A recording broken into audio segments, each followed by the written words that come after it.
Hello, bienvenue sur HDMH Talk. Dans cette vidéo, nous explorerons 3 grands thèmes, les bases de la réincarnation, comment elle influence notre croissance personnelle à travers les cycles de vie, et enfin, comment intégrer cette sagesse dans notre quotidien pour devenir la meilleure version de nous-mêmes. Installez-vous confortablement, au calme, avec une bonne tasse de votre boisson chaude préférée, et c'est parti.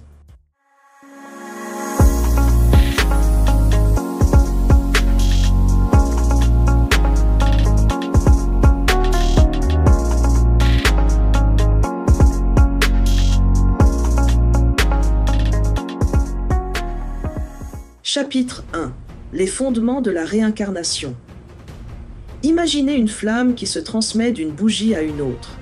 Ce transfert symbolise l'âme qui passe d'un corps à un autre, tout en portant l'énergie, les souvenirs et les leçons accumulées dans les vies précédentes. Cette flamme n'est jamais identique, mais elle est façonnée par tout ce qu'elle a traversé. De même, nos âmes portent en elles les empreintes de nos vies passées. Dans l'hindouisme et le bouddhisme, en y regardant de plus près, la réincarnation est un concept central, mais elle est interprétée différemment dans ces deux traditions. On va se pencher rapidement sur ce processus et son rôle dans ces philosophies spirituelles.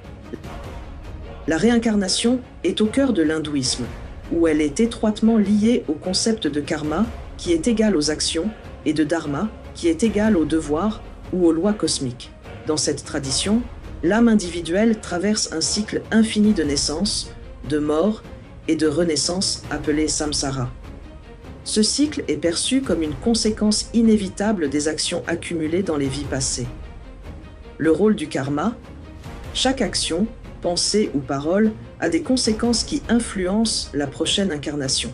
Si une personne mène une vie vertueuse en respectant la loi cosmique, elle peut espérer une renaissance dans des conditions plus favorables. À l'inverse, des actions négatives ou égoïstes peuvent entraîner une réincarnation dans des conditions plus difficiles, voire dans d'autres formes d'existence, animale, végétale ou même infernale. Le but ultime, le moksha. Le cycle du samsara est perçu comme une forme d'asservissement ou de souffrance. L'objectif ultime pour un hindou est d'échapper à ce cycle en atteignant le moksha, c'est-à-dire la libération spirituelle. Cette libération survient lorsque l'âme réalise qu'elle est identique à la réalité ultime, transcendant ainsi les illusions du monde matériel. Par exemple, dans les textes sacrés tels que la Bhagavad Gita, un texte fondamental de l'hindouisme, explique que la mort n'est qu'un passage. Inévitable est la mort de tout ce qui est né. Inévitable est la naissance de tout ce qui meurt. Ce passage illustre que le cycle des renaissances est une loi universelle et immuable. Bien que le bouddhisme partage avec l'hindouisme le concept du samsara, il s'en distingue par sa compréhension de ce qui se réincarne et par son objectif final. Contrairement à l'hindouisme, le bouddhisme rejette l'idée d'une âme éternelle. Au lieu de cela, il considère que ce qui renaît est un processus impersonnel composé d'énergie karmique accumulée. Cette énergie donne naissance à une nouvelle existence. Mais il ne s'agit ni exactement du même être, ni d'un autre totalement différent. Le Bouddha a utilisé des métaphores pour expliquer ce processus. Par exemple, il comparait la renaissance à une flamme qui allume une autre bougie. Bien que la flamme semble identique, elle n'est pas exactement la même. Le rôle du karma. Comme dans l'hindouisme, les actions passées influencent les conditions de la prochaine existence. Cependant, pour les bouddhistes, ces renaissances sont intrinsèquement liées à la souffrance causée par l'attachement et l'ignorance. Le but ultime, le nirvana. Le bouddhisme enseigne que le cycle du samsara est marqué par la souffrance universelle. L'objectif spirituel est donc d'atteindre le nirvana, un état d'éveil où toute soif d'existence et tout attachement sont transcendés. Une fois le nirvana atteint, il n'y a plus de renaissance car les causes karmiques ont été épuisées. Le Bouddha expliquait que rien ne naît ni ne meurt véritablement. Prenons une fleur. Avant sa naissance visible, elle existait déjà sous forme de graines ou d'énergie potentielle. Cette idée reflète la continuité, sans commencement, ni fin de l'existence, sous différentes formes. Ces concepts peuvent influencer notre manière de vivre aujourd'hui. Dans l'hindouisme, respecter son dharma signifie agir avec droiture selon son rôle dans la société. Dans le bouddhisme, Cultiver des qualités comme la compassion et la pleine conscience permet non seulement d'améliorer cette vie, mais aussi de réduire les causes karmiques responsables des renaissances futures. En comprenant ces traditions spirituelles, nous pouvons réfléchir sur nos propres actions et leur impact non seulement sur notre vie présente, mais aussi sur notre cheminement à travers les âges. Revenons à notre quotidien. Avez-vous déjà ressenti une connexion instantanée avec quelqu'un que vous venez à peine de rencontrer? Ou bien avez-vous ressenti un rejet ou une méfiance inexplicable envers une personne sans raison apparente? Ces sentiments pourraient être des échos de vos vies antérieures. Cela peut aussi s'appliquer à des lieux, une ville où vous n'êtes jamais allé, mais qui vous semble étrangement familière. Voici une piste simple pour vous aider à explorer ces sensations. Prenez un carnet et notez les moments où vous avez ressenti une connexion ou un rejet inexplicable envers quelqu'un ou quelque chose. Posez-vous ces questions. Pourquoi cette personne ou cet endroit me semble-t-il familier? Qu'est-ce que je ressens exactement? Est-ce que cela évoque des émotions spécifiques? Je vous invite à méditer sur ces souvenirs pour voir si des images ou des impressions surgissent. Avez-vous déjà vécu ce genre de moment mystérieux où tout semble étrangement familier? Parlons-en dans l'espace commentaire. Je vais vous partager 2 témoignages bouleversants. Imaginez un enfant qui s'appelle James, qui fait des cauchemars terrifiants et répète sans cesse des détails précis sur des avions de chasse. Ses parents, perplexes, découvrent qu'il décrit avec exactitude la vie d'un pilote américain mort pendant la Seconde Guerre mondiale. Ce petit garçon, qui n'avait jamais été exposé à ces informations, finit par identifier des lieux et des événements historiques liés à cette vie passée. Ce cas, documenté dans le livre Soul Survivor, a bouleversé même les plus sceptiques. Et si certains de vos rêves ou intuitions étaient des échos d'une existence passée, écoutez ce 2e témoignage. En Inde, un garçon nommé Chandravir prétend être la réincarnation d'un adolescent noyé 8 ans auparavant. À seulement 8 ans, il identifie avec précision les membres de sa précédente famille et raconte des anecdotes intimes que seul le défunt connaissait. Ce récit a ému tout un village et relancé le débat sur la continuité de l'âme. Ces histoires nous rappellent que nos âmes portent en elles les empreintes du passé, influençant nos peurs, nos talents et même nos relations. Chapitre 2. La croissance personnelle à travers les cycles. Chaque vie est une opportunité d'apprentissage. Chaque incarnation est comme une nouvelle saison dans la vie d'un arbre. Parfois, nous fleurissons. Parfois, nous perdons nos feuilles. Mais chaque cycle nous rend plus forts et plus enracinés. Prenons l'exemple d'Alicia. Depuis son enfance, elle ressentait une peur paralysante du feu. Elle ne comprenait pas pourquoi, car elle n'avait jamais vécu de traumatisme lié à cet élément dans cette vie.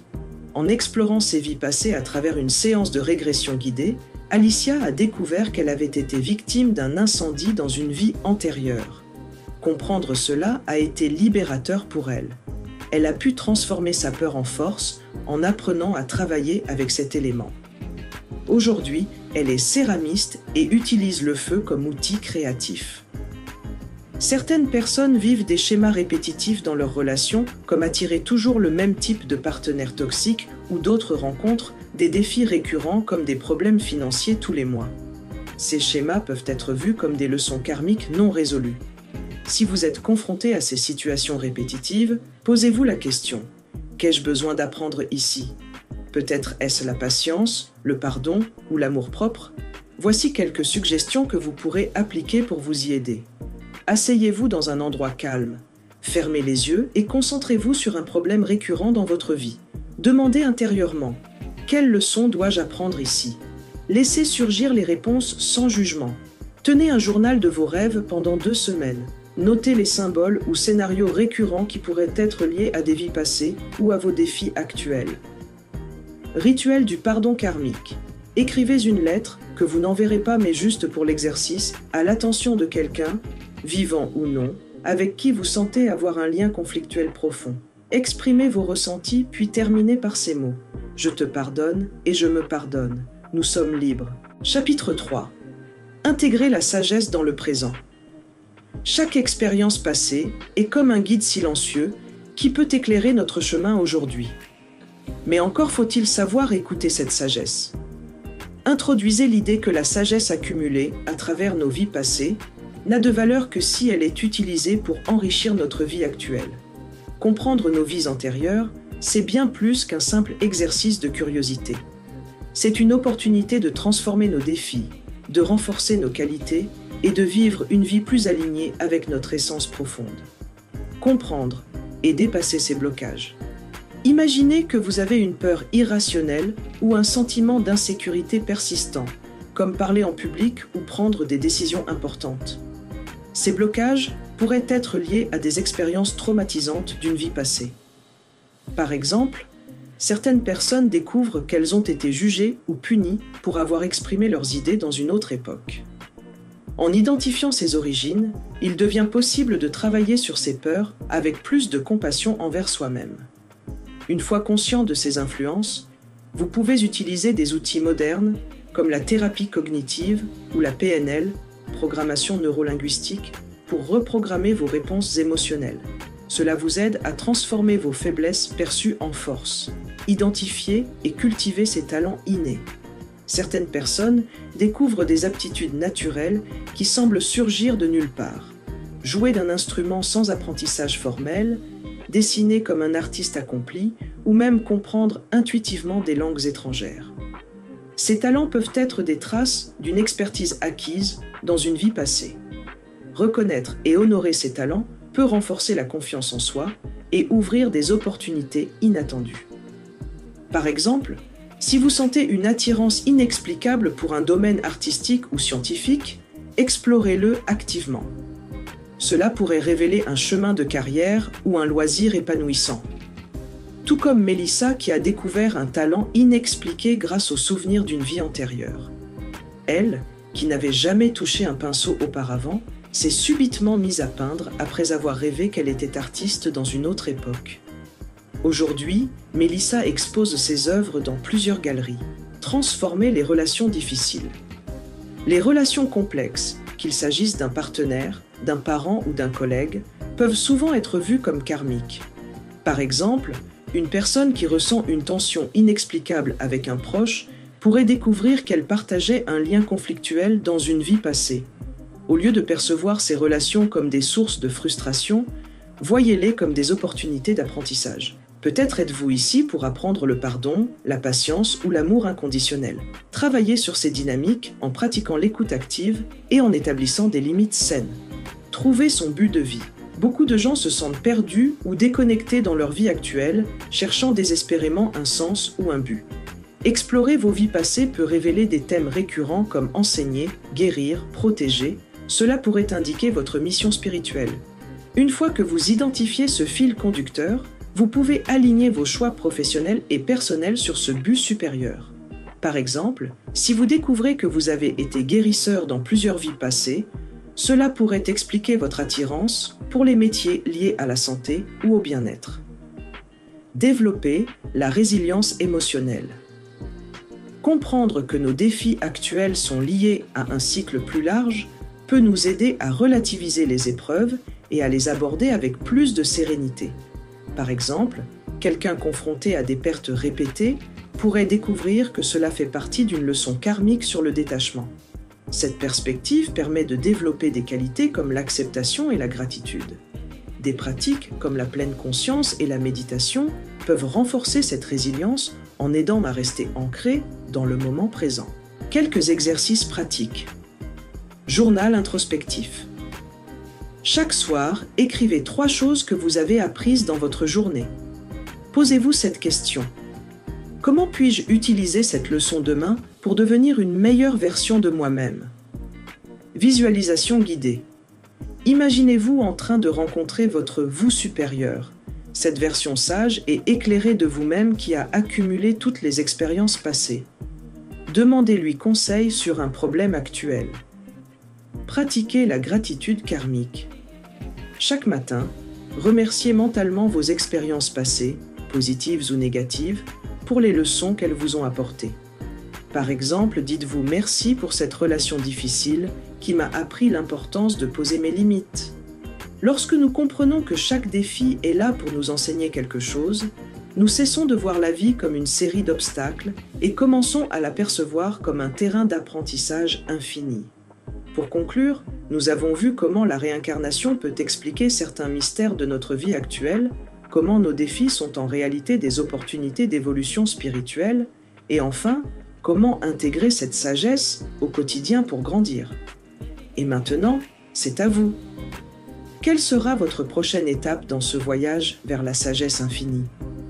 Prenez quelques instants aujourd'hui pour réfléchir aux leçons que votre âme essaie peut-être déjà de vous enseigner. Car chaque instant compte. Je vous remercie de m'avoir écouté et espère vous avoir apporté des éléments de réponse à votre quête spirituelle. Pensez à liker et à partager cette vidéo à votre entourage qui pourrait être intéressé. Prenez soin de vous. Pour finir, je sais que je ne sais rien. Parlons-en pour en savoir plus. À la prochaine sur HDMH Talk.